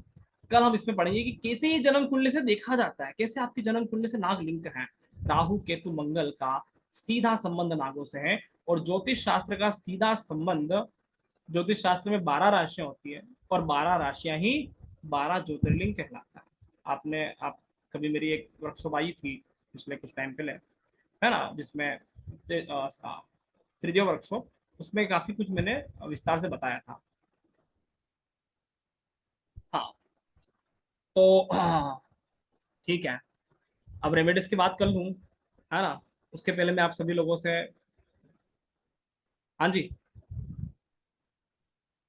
माइक अनम्यूट करने की अनुमति तब दूंगा जब आप हैंड राइज करोगे, ठीक है। तो हैंड राइज कर सकते हो, हाँ जी, जूम यूजर।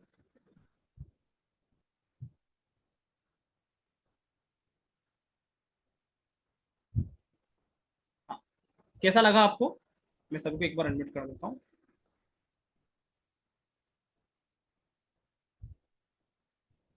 हाँ, आप सभी आप बोल सकते हैं।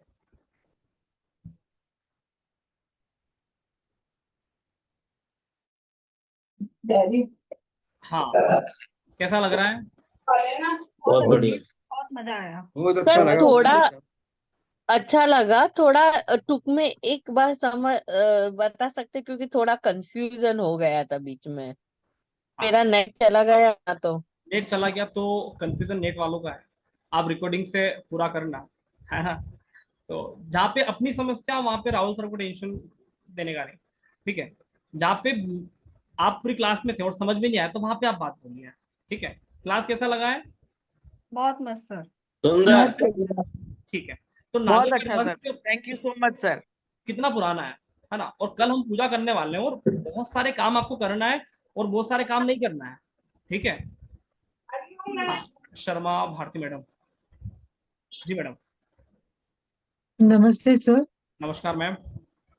सर जैसे ये कहा जाता है कि काल सर्प दोष अगर वो दिखाते हैं कुंडली में, मेरे पास मेरी कुंडली है नहीं, मैंने मतलब मेरी फ्रेंड के हस्बैंड को दिखाई थी, तो उन्होंने कहा कि काल सर्प दोष है। तो जैसे अभी आपने जो पंचमी का नाग पंचमी का आप जो बता रहे हैं, तो इससे उसका उपचार किया जा सकता है रेमेडी से? अभी मैं आपको रेमेडीज बताऊंगा, और आप सभी के लिए अच्छा। मैंने निःशुल्क वर्कशॉप क्यों ज्वाइन करवाया है। मैं चाहता तो इसका जी। शुल्क रख सकता था, है ना। और नहीं सर, प्रॉब्लम क्या आप है ना मेरी बात, कि शर्मा मैडम मेरी बात सुनिए, हाँ। मैं सभी को उपाय बताने वाला हूँ, आप जी। लोगों के लिए ही लेकर आया हूँ। आप समझ पा रहे हो? आपको प्रश्न पूछने की आवश्यकता ही नहीं है, मेरे को नहीं पता है नहीं, समस्या मतलब क्या है। हाँ, मेरा क्वेश्चन ये था कि जैसे अभी कुछ मतलब 2018 से मेरा काम धंधा सब बंद मैडम हो गया है सर। प्लीज मैं थोड़ा सा हम क्लास को लिंक करते हुए चलेंगे। क्लास अच्छा लग रहा है ना? ये कंसल्टेंसी वर्कशॉप नहीं है, ओके। क्लास समझ में आ रहा है ना? अभी मैं आपको रेमेडियल वर्कशॉप बताऊंगा, ठीक है। हाँ जी, प्रवीण मैडम, शर्मा मैडम मैं आपको, नमस्कार सर जी। हाँ जी, हेलो। हाँ जी, हाँ जी। सर 12 प्रकार के सांप होते हैं सर, वो सिर्फ नाम बता देंगे? हाँ, गूगल पे देख लेना, मैं आपको अभी वो बताऊंगा जो आपके काम ओके। का है, ठीक है। ओके। और ये जैसे इन्होंने बताया कि अभी काल सर्प योग है, ऐसा सब कुछ है, तो 12 प्रकार से अलग अलग वो भी दोष लगते हैं ना? मैं क्या कह रहा हूँ, सारी बातें गूगल से निकाल लेना, मैं आपको वो बताऊंगा जो आपके काम का है, और मैं आपको वो बताऊंगा जो सर गूगल पे नहीं है, ठीक है। ओके, तो थैंक है ना। हाँ जी। कल हम क्या कर सकते हैं क्या नहीं, वो प्लीज डिटेल में बता दो।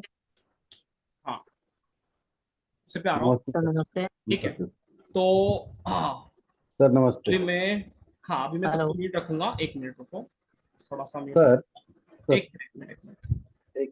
अब मेरी बात सुनिए। पहला तो ये है, इतना टेंशन नहीं लेना है ना। आपको क्लास क्लास में मजा आ रहा है, क्लास हम सीख रहे हैं, कुंडली का टेंशन कहाँ लेके आ गए यार। ओ सर मेरा 2018 से चल रहा, क्या यार, काय को टेंशन लेने का। नाग पंचमी पे क्या करना है उस पे बात करेंगे, ठीक है, समझ में आ रहा है ना। और क्या रेमेडीज करना चाहिए और क्या उस दिन आप विशेष तौर पे करोगे, उसका सोल्यूशन की बात करेंगे। अभी हम प्रश्न, है ना, किसी का समस्या नहीं सुनेंगे, सीधा सोल्यूशन की बात करेंगे। इतना टाइम भी कहाँ है कि समस्या सुने, समझ में आ रहा है। तो नाग पंचमी का जो वर्कशॉप था, इसमें आपको नागों के बारे में समझ में आया, नाग कैसे हैं, ग्रहों से लिंक है वो समझ में आया। अब मैं आपको समझाने वाला हूँ रेमेडीज। कॉपी पेन निकाल लो। क्या होता है कि जूम की क्लास जब दोबारा पढ़ना होता है तो फिर आप टेंशन लोगे सर कहाँ से कहाँ भूल लेते हैं। तो कॉपी पेन निकाल लो, या फिर मोबाइल से वो एक फोटो लिया करो, है ना। तो आपके लिए आसान हो जाएगा कि क्या रेमेडीज में बताया हूँ, समझ में आ रहा है। आप 1 मिनट का समय आपके पास, या तो कॉपी पेन ले आए या फिर एक और डिवाइस हो मोबाइल का। तो जब मैं स्क्रीन शेयर करूंगा तो आप उसका फोटो ले लोगे। दूसरी बार रिपीट, आपको इतना समय खराब नहीं होगा क्योंकि नागपंचमी कल ही है और उपाय आपको चालू करने हैं, है ना, कुछ ही देर बाद। Okay, right. हाँ मैडम, काल सर्प दोष की बात करेंगे अपन। मैं कल फिर लेके आऊंगा, है ना। राहु केतु और मंगल के माध्यम से हमारे जन्म कुंडली में कई सारे योग बनते हैं, सर्प श्राप बनते हैं, काल सर्प योग बनते हैं। मैं उसकी बात कल करूंगा, क्योंकि आज अपना रेमेडीज का वर्कशॉप है तो वो कर लेते हैं, ठीक है मैम। चलिए,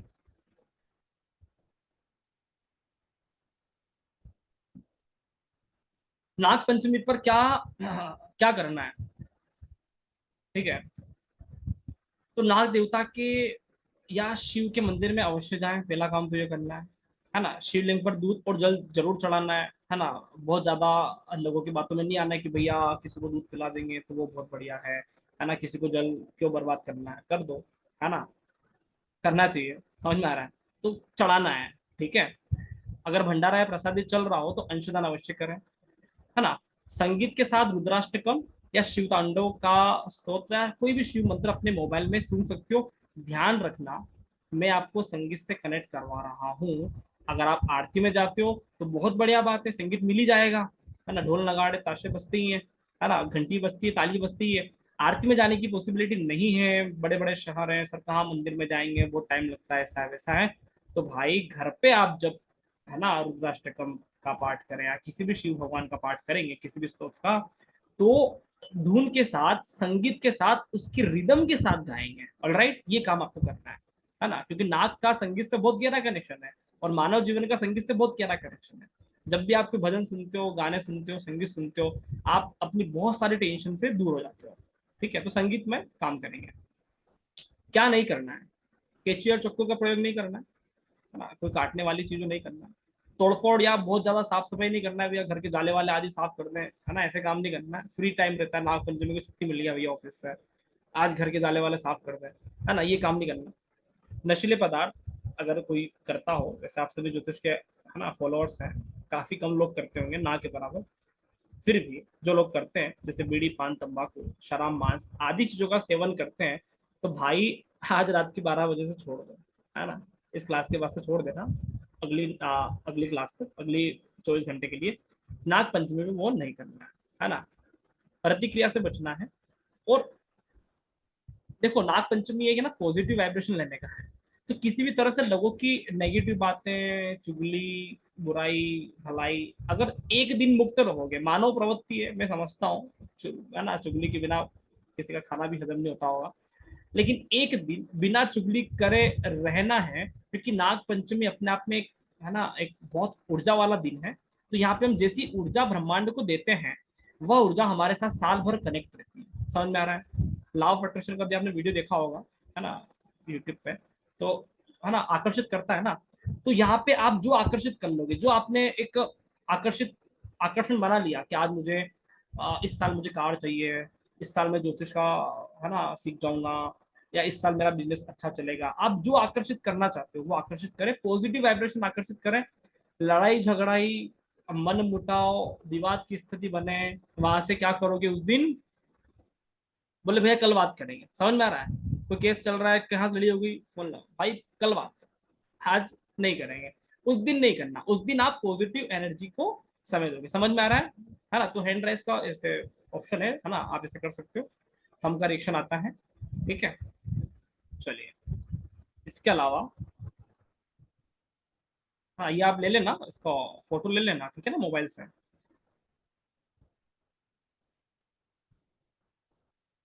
अच्छा, राहु केतु के ज्योतिषी उपाय, और राहु केतु के ज्योतिषी उपाय क्यों करना है, तो जिन्हें अपने जीवन में भूतकाल की हुई गलतियों का बार बार भारी दुख पीड़ा पश्चाताप होता है, दर्द होता है, बड़ा गहरा सदमा पहुंचा, बहुत टेंशन आ गया, या पुराने किसी मृत्यु से भारी दर्द हुआ, अभी तक भुला ही नहीं पा रहे हैं, कोई छोड़ के चला गया अपना, होता है ना, उस मृत्यु की बात को नहीं भुला पा रहे, तो वह व्यक्ति को नाग पंचमी पर राहु का उपाय करना है। Rahu is all about your प्रारब्ध कर्मास। राहु पूरी तरह से आपके प्रारब्ध कर्मास की बात करता है, पुराने जितने भी इवेंट हुए उसकी बात करता है, पास्ट कर्मास की बात करता है, पास्ट घटनाओं की बात करता है। जन्म कुंडली में यही राहु आपके पुराने सारे चीजों की बात करने के लिए काफी है। तो जो भी पुरानी बातों से दुखी हो गया, सदमा पहुंचा, टेंशन आया, उस व्यक्ति को राहु का उपाय करना है। इसी तरह से किसी को भी भविष्य की चिंता सता रही है, बेटे को पढ़ाई के लिए क्या करेंगे, पैसा नहीं है, फलाना नहीं है, ये हो गया, आगे कैसे चलेगा, है ना, कोई बीमार हो गया, उसकी मृत्यु को लेकर चिंता बनी हुई, ये मेरे को छोड़ के ना चले जाए, जो भविष्य को लेकर चिंता है, जिसको सोचने की बीमारी है, हर पर चिंतित होता रहता है ना, ऐसा व्यक्ति केतु का उपाय अनिवार्य रूप से करें, है ना। एक ही दिन के लिए बता रहा हूँ, ज्यादा आपको बता भी दे रहा, एक दिन निकाल लें, जिसको राहु और केतु दोनों ही बीमारी है, दिन भर निकालो, ठीक है। चलिए, अब उपाय क्या है,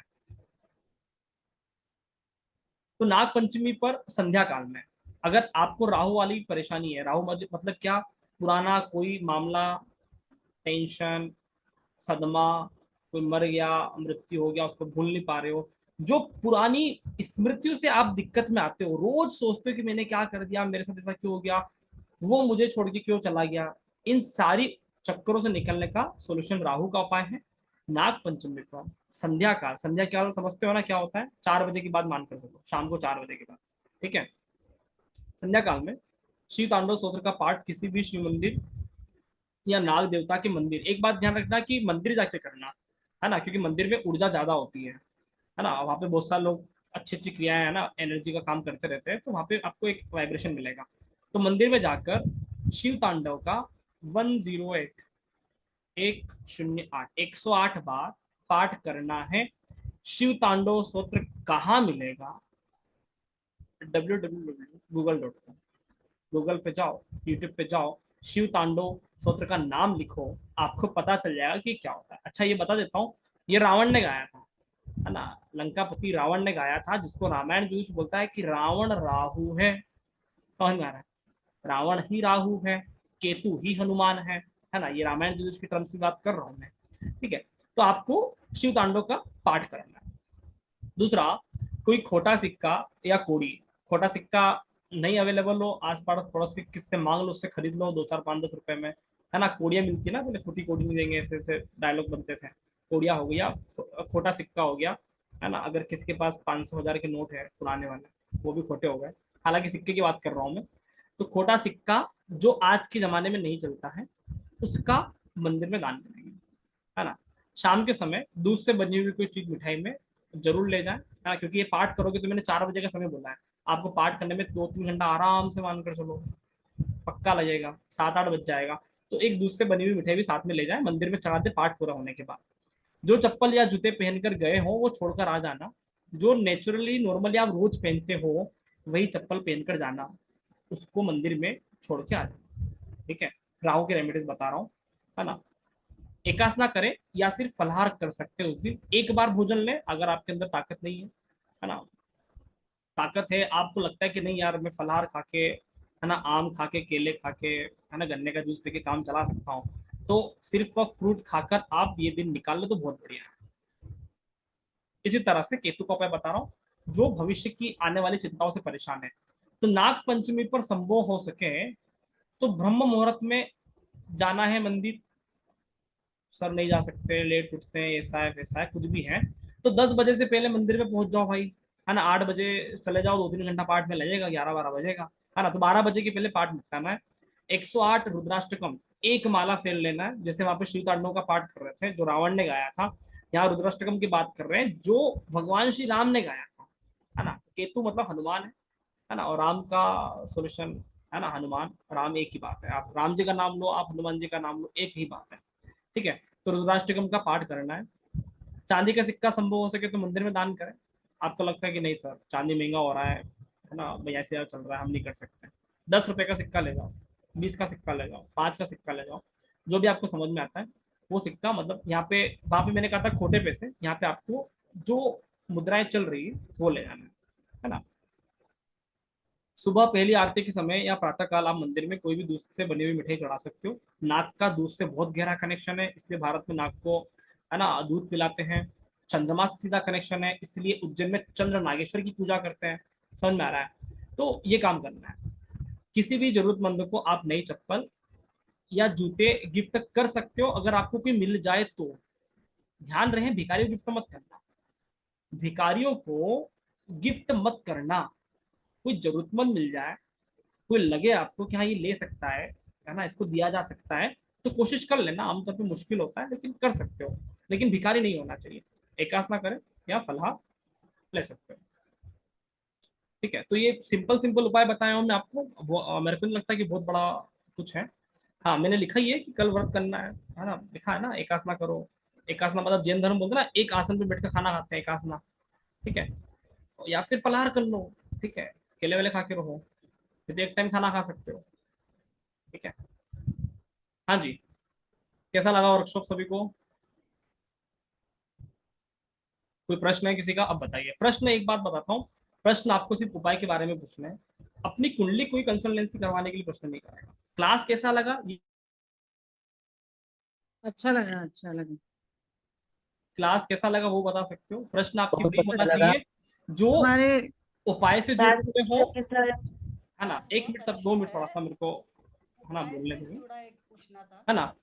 तो प्रश्न आपको सभी को मैं लूंगा, लेकिन प्रश्न आपकी वो होना चाहिए, ऐसा नहीं कि भैया सर मेरी कंसल्टेंसी कर दो, कुंडली दिखा दो। जो क्लास का टॉपिक था, जो नागों का रहस्य था, है ना, जो उपाय की बात था, उपाय को लेकर, नागों के बारे में लेकर हम उनकी बात कर सकते हैं, है ना। आपका कल का दिन बहुत अच्छा जाए, है ना।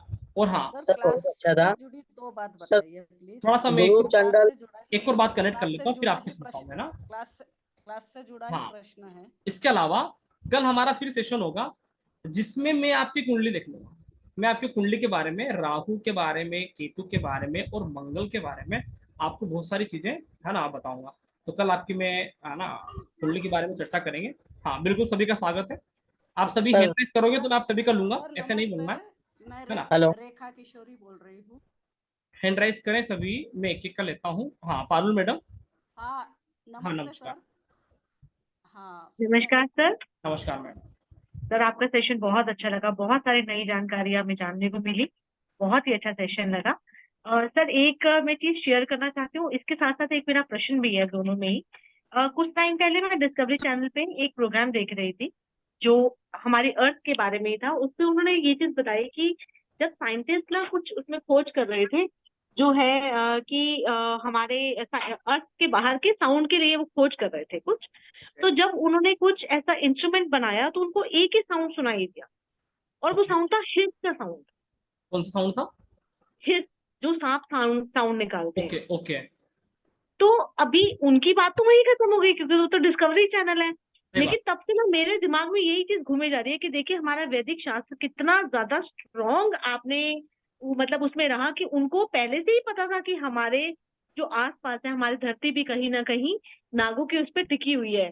बिल्कुल। तो मुझे वो जानकारी ना कहीं यूट्यूब पे मिली नहीं, क्या आप मुझे बता सकते हैं कि वो स्टोरी क्या है? मैं बड़ी ग्रेटफुल होंगी, और तो अगर आप कल मैं करना बता चाहते देता हैं हूँ, तो। आपको बड़ा आश्चर्य जी होगा कि हमारे जो ऋषि मुनि हुए ना, तो ये भी नागों के जी पुत्र थे। जी।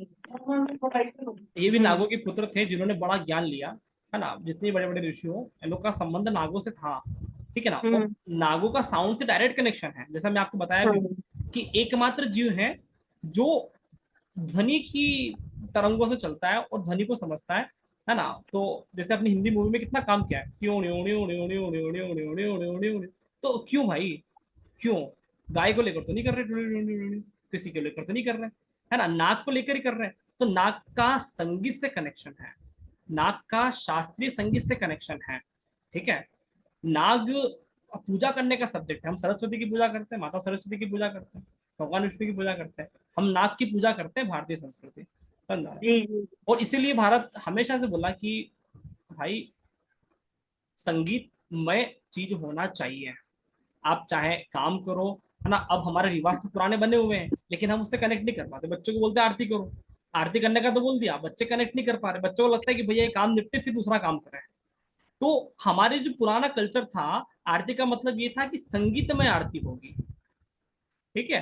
तो आप संगीत तो कनेक्ट कर सकते हो, जैसे कोई भजन हो गया, कोई गाना हो गया, कोई श्लोक हो गया, शिव तांडव का पाठ हो गया। अभी तो कितने अच्छे चल रहे हैं, अभी तो कितना इतना बढ़िया जमाने में जी रहे हो जहाँ पे ना ढोल की जरूरत है ना नगाड़े की जरूरत है ना। आराम से मोबाइल चलाओ, ये है ना, ऑन करो स्पीकर, ये जबरदस्त आवाज। मतलब इससे बेहतरीन जमाना तो ऋषि पराशर जी के टाइम होता, तो वो कहते कि भैया मैं तो ज्योतिष में आग लगा दूंगा, है ना, वो यही बोलता है।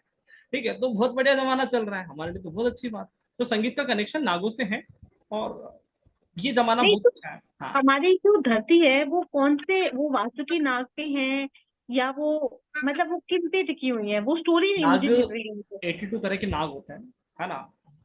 बहुत सारी स्टोरी है, बहुत रहस्य है ना। आपको पता है हिंदू सनातन टाइमिंग संस्कृति में, है ना, दो लोक के बारे में अलग से कहा गया, जीवों के। एक तो है गोलोक, गायों का लोक, और एक हम्म है नाग लोक, नागों का लोक। रामायण में प्रसंग आता है कि भगवान श्री राम को अहि रावण, है ना, किडनैप करके लेता गया था पाताल लोक में, और वहां पे हनुमान जी फिर हम्म, गए थे, है ना। तो जी नागों जी का लोक था, मतलब तीन तरह के लोक होते हैं, एक होता है स्वर्ग, एक होता है पाताल, और एक होता है पृथ्वी, है ना।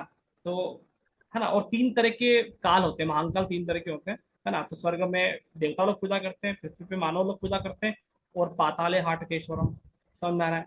पाताल में नागों द्वारा भगवान शिव का पूजा किया जा रहा है। यही समय के तीन स्वरूप हैं। इसी को भूतकाल, भविष्य काल और वर्तमान काल कहा जाता है। नाग आपका सारा भूत जानते हैं, पाताल भूतकालम, है ना। और जो ब्रह्म की बात करते हैं वो सारा भविष्य जानता है। बोलते हैं ना ज्योतिष ब्रह्म विद्या है, क्योंकि ज्योतिष में लोग भविष्य जानने आते हैं। ब्रह्म विद्या है ना, ब्रह्म जी विद्या जी। मतलब क्या? भविष्य जानने आ रहे हो। नाग आपका भूतकाल जानता है भाई, पास्ट जानता है आपने कौन से जन्म में कौन सी घटना, क्या कांड किया, और किस कारण आपके साथ ये मुसीबत आई।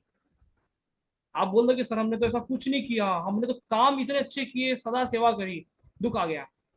तो कौन से जन्म में क्या कांड किया, ये नाग जानता है, ये राहु जानता है। कल हम ज्योतिष की वर्कशॉप लेंगे ना, तो मैं आपको राहु के बारे में बताऊंगा कि राहु कैसे भूतकाल से कनेक्ट है, केतु कैसे भविष्यकाल से कनेक्ट है, और मंगल जिसको देह कारक बोलते हैं, जिसको शेषनाग बोलते हैं, ये वर्तमान काल से कनेक्ट है। तो यही तीन लोग हैं, है ना, और सबका संबंध, है ना। आपने एक चीज सुना होगा, सुर और असुर दो चीजें होते हैं, है ना। तो असुर मतलब जो सुर को ब्रेक करते हैं, है ना, और सुर मतलब देवता, है ना, जो सुरीली आवाज में गाते हैं, है ना। तो एक जो अभी जो मैंने आपको दो उपाय बताया है ना, रुद्राष्टकम के बारे में और श्री तांडव के बारे में। तो रुद्राष्टकम जो श्लोक है, ठीक है, उसमें जो रिदम आएगा ना, वो आपको राक्षस प्रवृत्ति वाला रिदम मिलेगा। जटाटी वगली ज्वला प्रवाह पावित स्थल है ना। तो डमक डमक डमक डमक डमक, बच्चा डर जाएगा, तो बोले क्या हो रहा है ना। और जब आप शिव रुद्राष्टकम पढ़ोगे ना, तब आपको एक अच्छी फील आएगा। नमामि शमीशाम निर्वाण रूपम, है ना, भगवान राम ने गाया है, ये देवता आदमी ने गाया है, वो दानव ने गाया है, समझ में आ रहा है। तो बहुत गहरा कनेक्शन है, अपनी ज्योतिष तो अल्टीमेट है यार। हाँ। जी Vijay Bora madam. Thank you so much Rahu sir. का गंध से क्या संबंध है? सर आप हैंड राइज करें, Thank you. निवेदन है मेरा। अ, जय श्री कृष्णा सर। हाँ सर जी। क्लास बहुत अच्छी रही सर। 3 प्रश्न मेरे बन रहे हैं। एक तो सर ये था कि जैसे अभी राहु और केतु दोनों के ही हम लोग उपाय कर लें या एक का ही करना है, और दूसरा था कि जैसे हम लोग घर में बैठ करके कर सकते हैं क्योंकि मंदिर जाना वगैरह थोड़ा पॉसिबल नहीं हो पाएगा। और तीसरा मेरा था सर कि है ना, जैसे हम लोग सोचते हैं कि घर में सांप निकल गया तो हम लोग जैसे डर जाते हैं, मंदिर में प्रसाद चढ़ाते हैं ये, तो आपकी बात सुनकर तो लग रहा है कि अगर घर में ना सांप निकला है, नाग निकला है तो अच्छी बात है, वो तो यानी कि आपके घर में पॉजिटिव एनर्जी हो रही है तब वो निकला है। क्या हम उसको ऐसे समझ सकते हैं? बिल्कुल, आप पॉजिटिव वे में ले सकते हो, है ना। और कोई ना कोई आपके प्रारब्ध का, पुराने जन्म का कनेक्शन है, कुछ ना कुछ आपको पुरानी स्मृतियाँ जरूर आएगी, है ना। तो कुछ कुछ आपके पुराने कर्मास होने बाकी हैं, वो कर सकते हो। दूसरा, आपने पूछा कि घर में कर सकते हैं। देखो, घर में कर सकते हैं जहाँ पे आप रोज भगवान की पूजा करते हो, उस मंदिर में, है ना। तो वहाँ पे भी पूजा रोज होती है, तो वहाँ पे भी अच्छी ऊर्जा मिलती है। आमतौर पे मंदिर में ज्यादा ऊर्जा मिलती है, क्योंकि मंदिर में एक व्यक्ति पूजा नहीं करता, बहुत सारे लोग पूजा करने आते हैं, तो वो एक अच्छा एनर्जी का सोर्स है। तो घर में भी करोगे, दिक्कत नहीं है। मंदिर में करोगे तो ज्यादा लाभ है, वो एक माहौल का फर्क पड़ता है ना, है ना। तो कुल मिला के आपको पॉजिटिव माहौल जहां मिले, आपको लगे कि यार मंदिर में माहौल नहीं बन रहा सर, वहां लग रहा है कि मन ही नहीं लग रहा पाठ करने में, आप घर कर लो। सीधी सी बात है, माहौल मिलना चाहिए, आपको पॉजिटिव एनर्जी का लुक आना चाहिए, ये बात ध्यान रखना। हम कभी लकीर के फकीर बात नहीं करेंगे, जहाँ पे पॉजिटिव माहौल आता है आप वहां पर वो उपाय करना, ठीक है। सर मेरे 2 और प्रश्न सर दोनों का लीजिए। करें या एक का ही करें? सर 2 आपको लगता है कि मेरे को प्रश्न लीजिए। दोनों की जरूरत, दोनों का करो, एक का लगता है तो एक का करो, है ना। इतना टाइम है तो दोनों का कर लो, है ना, ठीक है, जैसे आपकी नीड है। Hello hello. हेलो जो हेलो पाठ बोले हैं आपने, तो 108 से कम पाठ कर सकते हैं? ठीक है। हाँ, नम्रता गंगवाल मैडम, आप हाँ एडमिट कर सकते सर हो। मैं कब से वेटिंग में बात कर रही हूँ, प्लीज। हेलो। एक हेलो। मिनट, ये आप सभी हैंड रेस करके बात करोगे तो मजा आएगा यार, है ना। सर मैंने हैंड रेस कब से कर रखा है, अरे रेखा। तो मैं नंबर लूंगा ना, आप क्यों कर रहे हो बीच में, मैं आपका नंबर ले लूंगा ना। हाँ, नम्रता गंगवाल मैडम बताइए। हाँ हाँ हाँ। हाँ, मुझे एक्चुअली सब पूछना था कि ज्योतिष या ऑकल्ट साइंस में जो भी लोग होते हैं इनको श्राप मिलते हैं, तो वो रिमूव करने के लिए कोई सावन के महीने में कोई स्तोत्र कहा जाता है? शिव तांडव स्तोत्र या कोई और स्तोत्र कहते मैं हैं उसके? बताया हूँ अभी आपको, है ना। राहु के लिए आप शिव तांडव कर सकते हो, है ना, और हाँ। केतु के लिए, है ना, रुद्राष्टकम कर सकते हो, ठीक है। तो ये जो ज्योतिष को श्राप मिलते हैं या जो भी है ऑकल्ट में, उनके लिए कोई है स्तोत्र देखो, अलग सा? ज्योतिष ज्योतिष क्या सबको मिलता है। आप काम करने जाओगे, दो चार लोग आपकी बुराई करेंगे। चाय बेचने बराबर। वाले को भी श्राप देते हैं लोग कि बेकार चाय बने। ज्योतिष को श्राप देंगे कि क्या भविष्य देखता है, गलत बता दिया, ठीक है। हाँ, तो दुकानदारों को भी श्राप दे रहे हैं, क्या गलत साड़ी इस दुकानदार ने चेप दी, समझ में आ रहा है। तो लकीर सही। फकीर से निकलो। हाँ, ज्योतिष में इसलिए बुरा लगता है कि क्या यार फोकट के पैसे ले रहे हैं यार, पंडित जी ने बताया कुछ मतलब नहीं यार, ऐसा लगता है, दुख लगता है। हर चीजों में दुख लगता है, जहाँ पे आप ठगा के आते हो तो वहां पे आपको श्राप जैसी स्थिति निर्मित होती है, ठीक है। हर व्यक्ति अपना कर्म करता है, तो हर व्यक्ति कर सकता है, ज्योतिष कोई एक पर्टिकुलर चीज नहीं है, ठीक है। अच्छा, हाँ हाँ, ठीक है। Thank you. हाँ जी। हेलो जी हेलो बोलिए सर, पीसी शर्मा। सर नमस्ते सर। हाँ, आप थोड़ा सा कैमरा ऑन कर लेंगे तो बढ़िया लगेगा। अच्छा देखो, कितने लोगों ने कैमरे बंद कर रखे हैं, मैं भी बंद कर दूं, कैसा लगेगा, ठीक है। तो सर नमस्ते सर। नमस्कार सर, नमस्कार। सर मैं पंडित प्यारचंद शर्मा निवेदन कर रहा था सर। हाँ जी। सर कल जो नागपंचमी है तो गुरु चांडाल दोष का कोई उपाय बता दें तो थोड़ा अच्छा रहेगा सर। आप तो ये उपाय करो जो मैंने बताया, बाकी तो उपाय राहु केतु तो, के। हाँ, राहु केतु उपाय करो, सारा हो जाएगा जी इसमें। बाकी तो हरि अनंत, हरि कथा अनंत था। जी जिस जी जी पंडित सर। के पास गए उसने उपाय, जितने जी जी मंत्र सर। पढ़ने को उतने उपाय, है ना। जी तो सर। टेंशन नहीं लेने का, है ना, जी मैं सर। टेंशन नहीं लेता हूँ। नहीं आप नहीं टेंशन नहीं सर, मैंने तो रिक्वेस्ट किया था सर, मैं भी कर्मकांड करता हूँ, पंडिताई करता हूँ सर। बस, पर आप मेरा तो एक बेहतर जानते हो क्वेश्चन उठा मुझसे। था सर आपसे। हाँ जी, हाँ जी, क्वेश्चन था इसलिए थोड़ा सा निवेदन था सर। बताइए। बस इसी का मैंने कहा गुरु चांडाल दोष का कोई ऐसा उपाय होगा नागपंचमी हाँ, तो विशेष में राहु सर। का, गुरु प्लस राहु का जी युति, जी तो राहु का उपाय करना पड़ेगा। जी सर। और राहु कौन था? रावण। रामायण ज्योतिष जी की जी सर। करूंगा मैं, है ना। जी तो रावण ने क्या गाया था? शिवतांडव। शिव तांडव सर। शिवतांडव गाना है। अगर जी यही सर। गुरु चांडाल केतु से हो तो क्या करना है? जी रुद्राष्टकम गाना है। रुद्राष्ट्र। 108 सर। बार एक माला फेर लेना है। राहु जी के सर। लिए मैंने शाम का समय बताया, क्योंकि जी राहु निशाचर है। जी राहु शाम को जागृत होता है ना। जी और केतु ब्रह्म मुहूर्त में जागृत होता है, इसलिए जी केतु सर। के उपाय मैंने अर्ली मॉर्निंग बताया, है ना। जी सर। वेदों की प्रणाली है ना कि भैया जल्दी उठेंगे, है ना। अब तो हम जी जी कलयुग सर। में रहते हैं तो लेट उठते हैं, तो हम दानवों की प्रणाली जी में आ गए। ठीक है, जी सर। तो मजे लो ज्योतिष जी का। सर। हाँ जी, जी। ठीक है, थैंक तो यू सर। आप राहु का उपाय कर लो, ठीक है ना। थैंक और यू सर। थैंक हाँ यू। जी, हाँ जी, केडी मैडम, नाम क्या लगता राम राम है? सर, कविता दहीफड़ी। अरे क्या शॉर्ट फॉर्म लिख रखा है। नमस्कार। नमस्कार हाँ जी, सर। आप हमेशा ही शास्त्र को पकड़ के ही सब सिखाते हैं। आपका भी रामायण ज्योतिष भी मैंने कल ही क्लास कंप्लीट किया है, बहुत बढ़िया। तो ये भी नागपंचमी का पूरा सुना अच्छे से और उपाय भी सुने। सब चीज आपका शास्त्र को पकड़ पकड़ के ही रहता है, इसलिए सब कुछ अच्छा रहता है। कहाँ तो जाएंगे, इसलिए राम को धन्यवाद। छोड़कर जा कहाँ सकते हैं, हमारे पास कोई ऑप्शन थोड़ी है। और इतना अच्छा ऑप्शन हो तो हम दूसरा ऑप्शन क्यों सिलेक्ट करें, है ना। तो हमारा धर्म तो बहुत गहरी बात करता है, भगवान का आशीर्वाद कि हम इसको जोड़ पाते हैं, उससे कनेक्ट कर पाते हैं, ठीक है। वरना हमारा तो इतना बुद्धि नहीं है कि हम कुछ कर सकें, ठीक है। धन्यवाद सर। नमस्कार। हेलो हाँ जी। सर, जैसे किसी के हाथ से सांप मर जाता गलती से, तो उसका ओके, क्या उपाय कर सकते हैं नागपंचमी पे? प्रायश्चित वाला उपाय करना है, राहु वाला। शाम अच्छा। के समय, हाँ शाम के समय शिव तांडव, है ना, हाँ 4 बजे से लेकर 7 बजे के बीच में 108 आराम से हो जाएगा, 108 पाठ। ठीक है। और ऐसी जगह जाके करना जहाँ पे डिस्टरबेंस ना हो।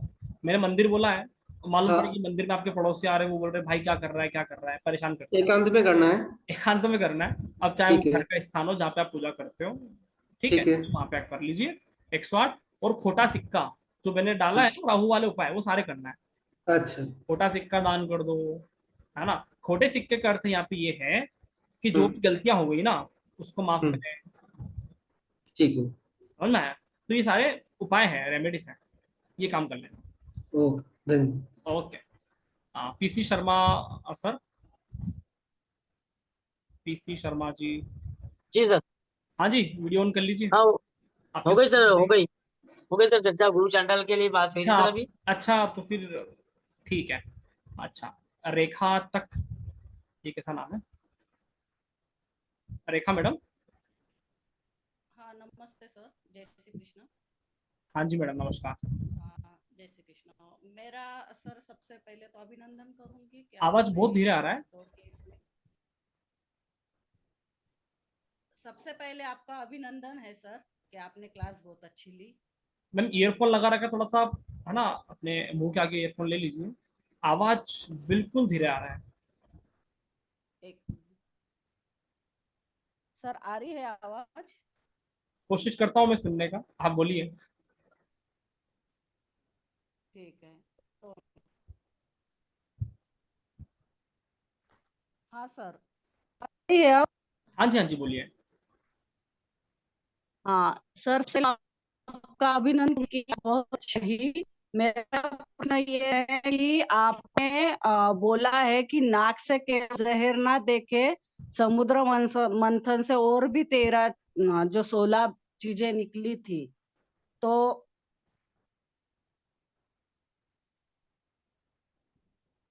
मैं ये जाती हूँ,